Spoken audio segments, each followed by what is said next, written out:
Já todos ouvimos falar sobre o fim do mundo. O Apocalipse, o Armagedão. Será que o próprio homem, vai destruir este mundo? O que é que dizem as profecias? As profecias afirmam que o mundo está a acabar? Será que o fim está próximo? Será que é mesmo assim? Afinal, qual é a verdadeira versão do fim do mundo de acordo com a Bíblia? Eu sou o Ruben Fernandes. Eu sou Pedro Esteves. Estamos a começar a série O Grande Conflito.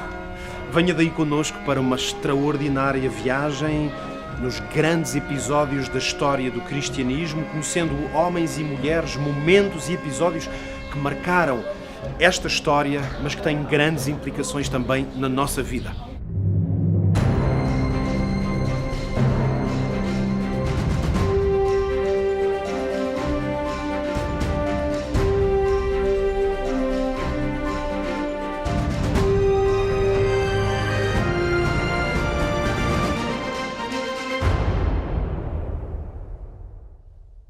A profecia sobre o fim do mundo foi anunciada pelo próprio Jesus. Foi provavelmente a mensagem mais difícil de todas as que teve que proferir. No Monte das Oliveiras, Jesus contemplou a cidade de Jerusalém, chorou de tristeza pelo que iria acontecer por causa das escolhas do seu povo, aqueles por quem ele veio, a quem amava. Jesus queria salvar a todos, seguramente. Mas só é possível salvar quem deseja realmente ser salvo, quem faz uma escolha. E podemos imaginar Jesus, aqui mesmo, chorando sobre a cidade de Jerusalém.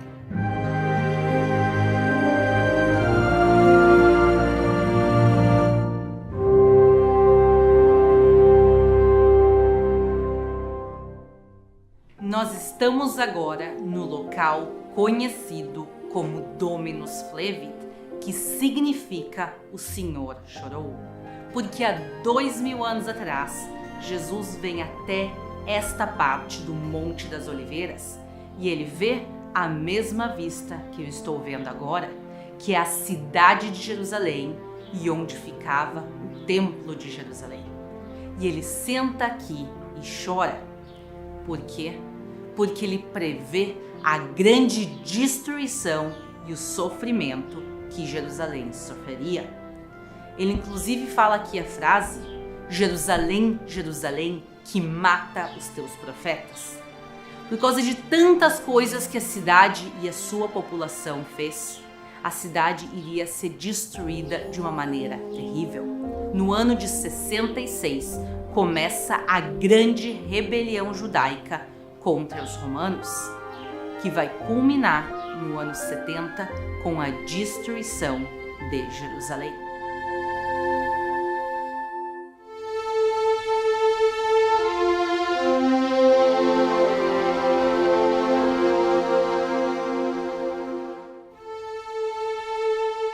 Precisamente aqui, no Monte das Oliveiras, Jesus contemplava a Jerusalém com muito pesar. Ele estava angustiado porque podia ver séculos mais à frente os destroços, a dor, o sofrimento, a miséria, lágrimas e o sangue da carnificina e destruição, que viriam quando Deus retirasse sua proteção.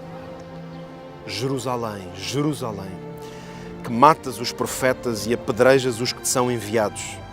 Quantas vezes quis juntar os teus filhos, como a galinha junta os seus pintos debaixo das asas, e tu não quiseste. O grande pecado deste povo foi a rejeição e a morte de Cristo. Qual será o grande pecado do mundo cristão no tempo em que vivemos, o tempo do fim da história deste planeta?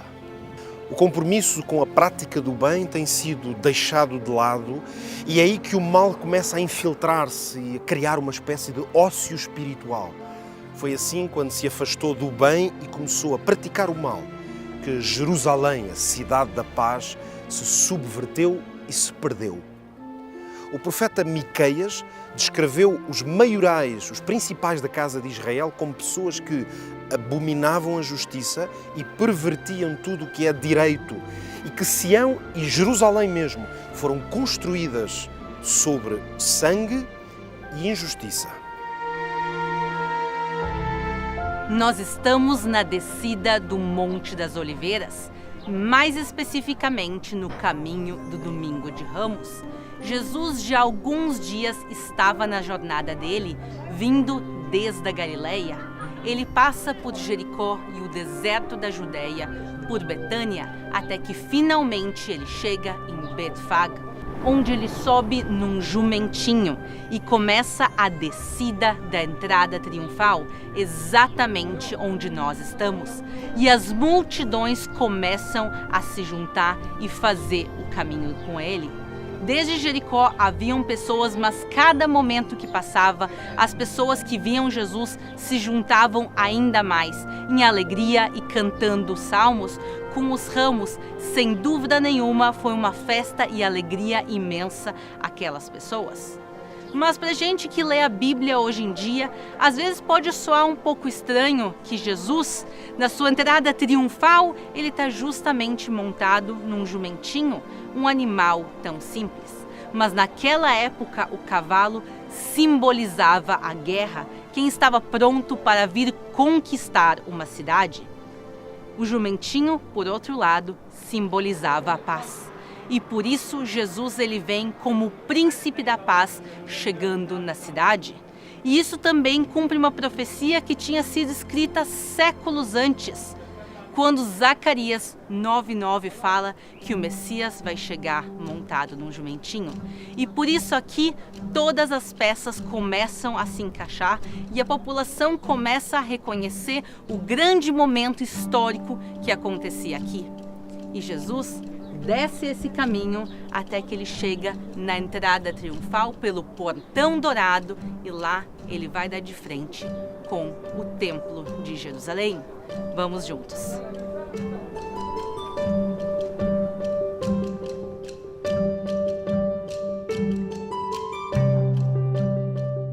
Nós estamos nas escadarias originais do segundo Templo de Jerusalém. E aqui o povo subia para poder entrar pelos portões de Hulda, que consistiam por um portão duplo, que a pontinha está visível aqui, e também do outro lado um portão triplo. Imaginem, milhares e milhões de pessoas passaram por aqui como peregrinos quando eles subiam ao Templo de Jerusalém, principalmente em 3 datas, segundo o calendário judaico. A primeira é Pessach, a Páscoa judaica. A segunda é Shavuot, a festa de Pentecostes judaica. E a terceira é Sukkot, que é tabernáculos. Nessas 3 datas, o povo vinha e subia por essas grandes escadarias. A principal era Pessach, a Páscoa judaica. Imaginem milhares de pessoas caminhando por aqui, já purificadas pelas águas, com vestes brancas e levando seus cordeiros a serem sacrificados no templo. Realmente era uma energia, uma emoção coletiva sem igual. E por essas mesmas escadas, quem passou foi Jesus. Nós sabemos que ele frequentou muitas vezes o templo, principalmente na sua última semana, na semana da Páscoa. Mas como nós sabemos que ele vinha por essas escadarias, por essa entrada? Porque havia mais de uma. Primeiro, essa entrada principal que a maior parte das pessoas entravam. Também porque essa era a entrada do povo. Enquanto os sacerdotes, os sábios da lei, a elite, subiam pela entrada ocidental, aqui as pessoas do povo, Jesus e os seus discípulos passavam. Nós também sabemos que esse aqui é o local que conecta o Templo de Jerusalém ao tanque de Siloé, onde Jesus cura o cego de nascença, e por isso a arqueologia nos comprova que ele passa por esse local. E mais uma coisa interessante que a arqueologia nos mostra é que esses degraus, eles não são normais. Eles têm algo diferente. Vocês podem ver que os degraus têm tamanhos diferentes. Tem um degrau grande, um médio, um pequeno, um grande. Cada degrau tem um tamanho diferente. Por que isso foi feito? Se o Templo de Jerusalém, cada milímetro, cada centímetro dele foi trabalhado, nada foi feito aqui por erro. As escadas foram feitas dessa maneira é que as pessoas subissem respeitando o templo. O que isso quer dizer? As pessoas chegavam aqui frente a frente à casa de Deus emocionadas e muitas delas com emoção elas queriam subir correndo. Mas se tu sobe correndo por escadas de tamanhos diferentes, tu vai acabar tropeçando. E a ideia dessas escadas é mandar uma mensagem. Não sobe correndo, não sobe apressado. Respira fundo e entende onde tu vai entrar e sobe com respeito e por isso, por essas mesmas escadas que até os dias de hoje nós podemos pisar aqui em Jerusalém, passaram milhões de peregrinos e Jesus com seus discípulos e apóstolos. Mas, como a gente pode ver, aqui nos dias de hoje nós temos as ruínas deste lugar.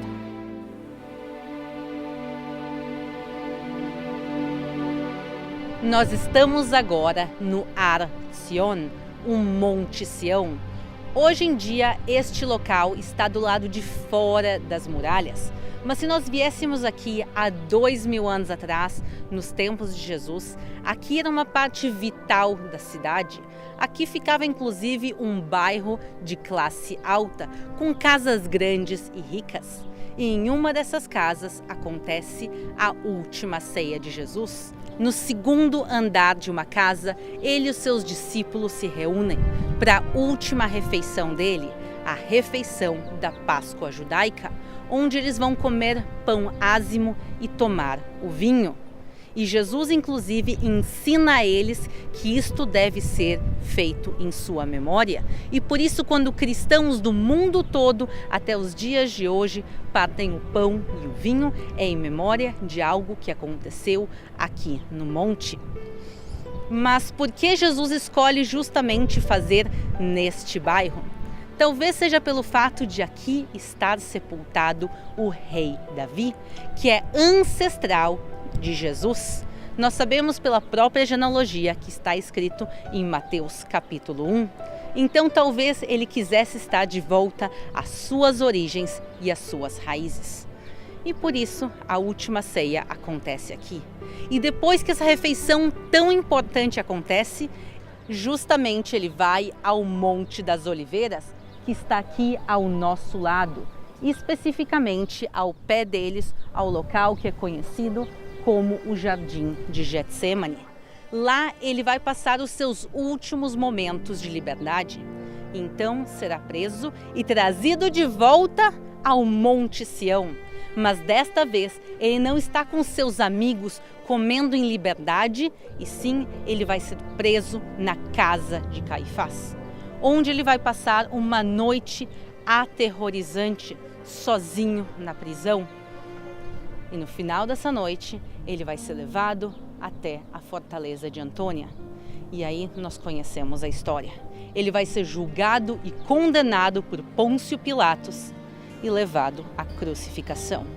Então, aqui no Monte Sião, aconteceram passagens importantíssimas da vida de Jesus. Os líderes religiosos do povo sabiam que todos iriam acabar por crer em Jesus, porque tudo nele era verdadeiro, puro. Mas, em vez de amarem a Cristo e aprenderem com Ele como se libertarem dos seus pecados, das suas fragilidades, eles começaram a racionalizar que quando o povo aclamasse Jesus como o Messias, os romanos finalmente iriam tirá-los dos seus postos e isso seria o fim da nação. Ora, esta conjetura cruzou as suas mentes. Até aquele momento, nem sequer os discípulos tinham entendido que o Messias não veio para libertar dos romanos. Não eram políticos os seus objetivos. Então, os líderes, mais uma vez, racionalizaram que Jesus precisava de ser eliminado, mas pelo bem da nação. E que tremendo autoengano. Mentiram a si mesmos para justificar os seus pecados, as suas péssimas intenções, mesmo a crueldade dos seus corações. Em 2 dias apenas, Jesus seria preso, torturado e finalmente morto. Mas os discípulos ainda não sabiam de nada, não compreendiam, nem estavam expectantes dessa realidade. Era impossível para eles imaginar que Jesus iria permitir que fosse preso e muito menos ainda que ele seria capaz de morrer. Na verdade, o que eles estavam habituados a ver Jesus fazer era ressuscitar mortos, curar doentes ou expulsar demónios. A profecia para nós hoje é muito clara, mas naquela hora ainda não era o momento de os discípulos entenderem que Jesus era literalmente o Cordeiro de Deus. Os discípulos entendiam apenas que estava a haver uma perseguição e uma grande censura relativamente à mensagem de Cristo. Mas isso aconteceu não porque eles tinham pouca instrução ou dificuldades de compreensão, mas sim porque os seus olhos estavam fechados, para que realmente não soubessem. Foi Deus quem não deixou que entendessem antes de ser necessário, porque teriam sido dominados pelo terror do sofrimento e da morte de Jesus e da destruição de Jerusalém e do templo. Uma multidão gostava seguramente de Jesus, talvez mais do que isso até queriam estar na sua companhia, porque de facto não é difícil de imaginar que diante dos milagres que Jesus realizava, quem é que não quereria estar perto dele? E por isso não era difícil perceber que Jesus de Nazaré era de facto o Messias esperado, era o Filho do Homem que veio para salvar o seu povo, o desejado de todas as nações, mencionado nas profecias do Antigo Testamento. Até mesmo a opressão que ele enfrentava, a rejeição que sofria, especialmente os líderes judeus, estavam a cumprir-se exatamente como tinha sido descrito nas profecias. A multidão não fazia ideia de que mais tarde teria de escolher entre Jesus e Barrabás. Ninguém sabia que os seus líderes religiosos estavam a planear assassinar a Jesus, aquele homem amável e inocente, em plena Páscoa. Veja que interessante. Os discípulos já tinham percebido a situação espiritual subvertida de Jerusalém.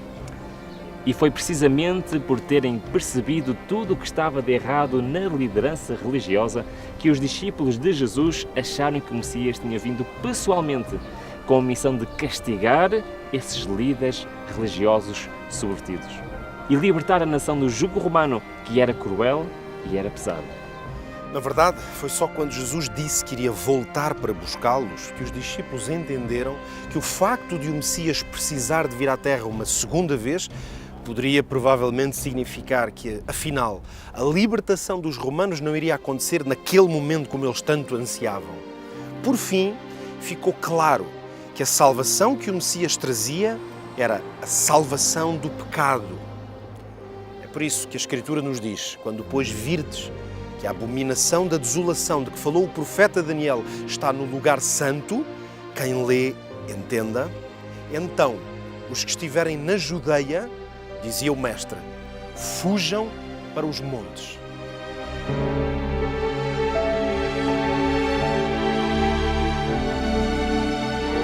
No ano de 66 depois de Cristo, começa a grande rebelião judaica contra os romanos.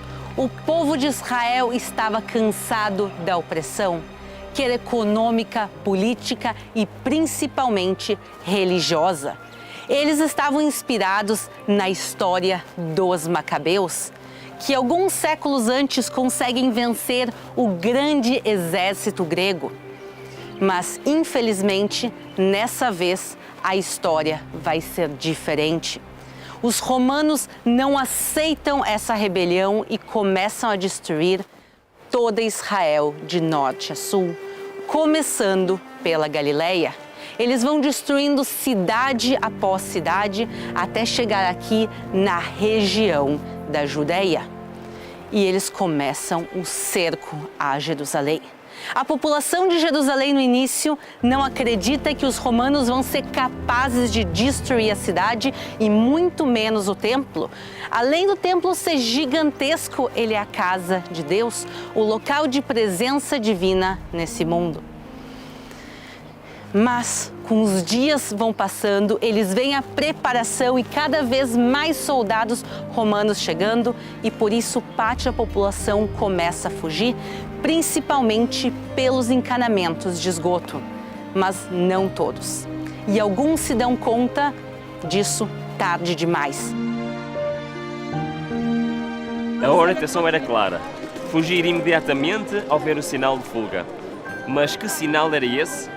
Quando os estandartes com o símbolo idólatra de Roma fossem erguidos aqui, na Cidade Santa, fora dos muros da cidade, então os seguidores de Cristo deviam fugir para ficarem seguros nos montes.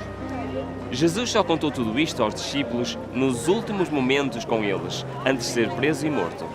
E por isso os discípulos perguntaram quando tudo aquilo iria acontecer e se haveria algum sinal claro para a vinda de Cristo e para o fim do mundo. Agora, deixe-me colocar-lhe uma pergunta importante. Acha que hoje o mundo está mais preparado para dar crédito à mensagem de Deus, para este tempo e à sua palavra, do que Israel estava para receber Jesus e a sua mensagem?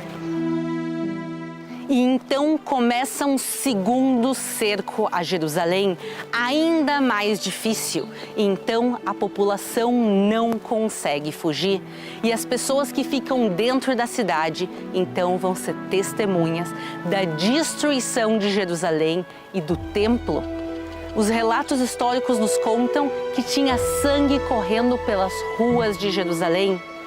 Poucos conseguem fugir então, mas a maioria vão ser ou mortos pelos romanos ou levados como escravos. E o Templo de Jerusalém, que era a glória, o ponto central de todo o povo de Israel, vai ficar em ruínas. E por isso o que a gente consegue ver aqui no dia de hoje são os restos do que um dia foi uma cidade gloriosa e um tempo sem igual.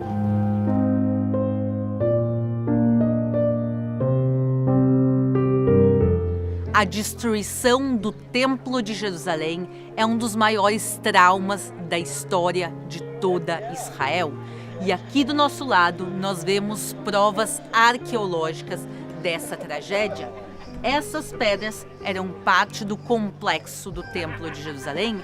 Elas ficavam aqui em cima, na parte superior do que a gente conhece como Muro Ocidental. Atrás desse muro se encontra o Monte Moriá. E os soldados romanos não queriam destruir só o santuário, o Santo dos Santos. Eles queriam destruir todo o complexo do Templo de Jerusalém, que era gigantesco. A lateral tinha meio quilômetro e da sua base até o ponto mais alto seria o equivalente hoje em dia a um edifício de 21 andares. E por isso centenas de soldados foram enviados a este local para trabalhar na destruição do templo. E eles vão pegar lá de cima e atirar as pedras abaixo. E justamente essas pedras que nós vemos, elas faziam parte da muralha. E elas são testemunhas dessa destruição.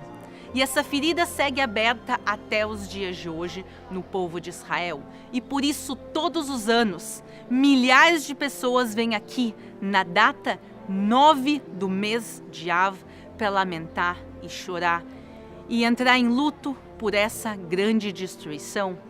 Porque tanto o primeiro como o segundo templo de Jerusalém foram destruídos nessa mesma data. E nos últimos 50 anos, a arqueologia tem nos revelado como esse local se parecia e a destruição que ela foi causada. Inclusive aqui ao meu lado, essa rua, ela é original dos tempos de Jesus. E essa parte que ela foi afundada, justamente foi afundada também por pedras que foram atiradas de cima a baixo.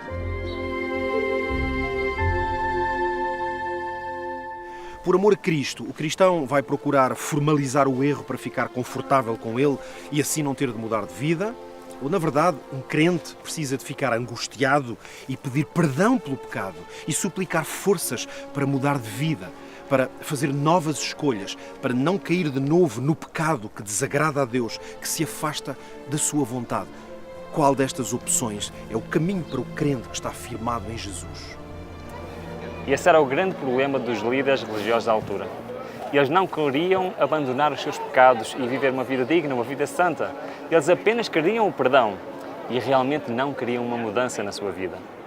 Apesar do grande zelo religioso, de todos os rituais que cumpriam de forma escrupulosa os judeus e particularmente os líderes religiosos, ainda hoje temos vestígios dessas práticas, por exemplo, aqui mesmo atrás de mim, no conhecido Muro das Lamentações. No entanto, apesar de toda essa aparência de religiosidade e santidade, a verdade é que os grandes princípios da lei de Deus, todos foram transgredidos no ódio que alimentaram no seu coração contra Jesus, o Messias enviado por Deus. A Bíblia é clara ao dizer que no dia do juízo cada pessoa irá prestar contas das suas ações diante de Deus. Venha quando vier, a volta de Cristo irá surpreender os ímpios, como surpreendeu Jerusalém. Todos a viver a sua rotina diária normalmente, sentindo-se vitoriosos contra os seus inimigos e perseguindo os cristãos.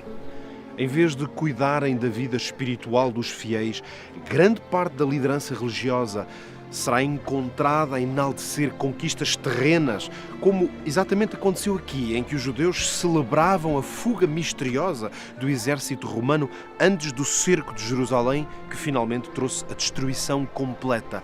O juízo de Deus vai chegar, mas vai chegar quando todos estiverem envolvidos por uma falsa sensação de segurança, em que se vão sentir vitoriosos, prósperos nas questões não espirituais, como aconteceu exatamente aqui, na cidade de Jerusalém.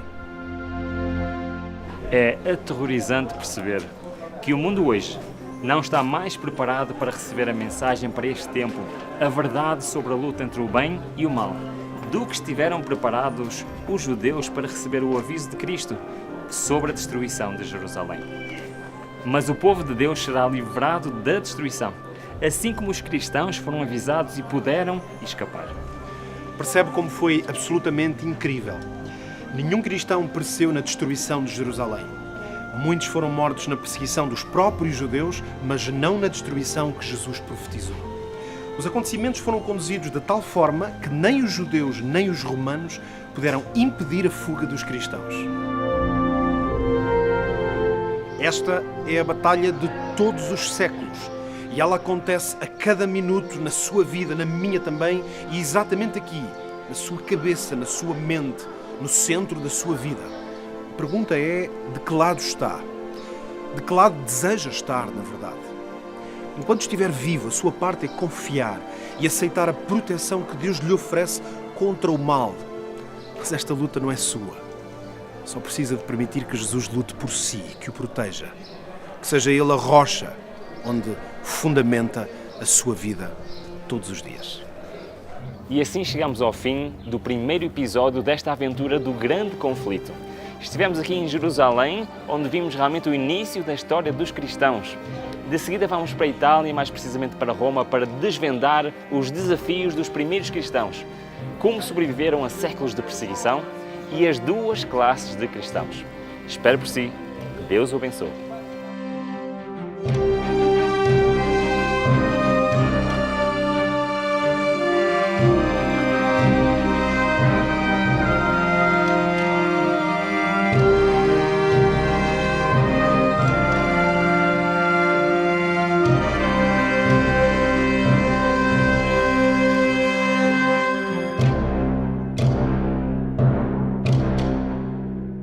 O Grande Conflito Série é uma produção original do Ministério Fé e Evidências em parceria com a TV Novo Tempo de Portugal. Isso significa que nós precisamos do seu apoio para fazer com que estes materiais alcancem milhares e, por que não, milhões de pessoas em todo o mundo. Para que isso aconteça, nós convidamos você a fazer a sua inscrição aqui no nosso canal do YouTube, deixar o seu like, porque isso faz com que a plataforma distribua os conteúdos para um número maior de pessoas. Além disso, não deixe também de acompanhar as nossas publicações em outras redes sociais. E Rubem, existe outra maneira de apoiar esse projeto? Sim, Jefferson, ainda existe mais uma maneira que nos podem ajudar: patrocinando este projeto. Para isso, basta clicarem no link que se encontra em cima, ou então digitalizar o QR Code que está na imagem. Também na descrição vão encontrar todas as informações necessárias para nos ajudar, para patrocinar este projeto e permitir que possamos fazer mais conteúdo semelhante a este. Muito obrigado pela vossa ajuda.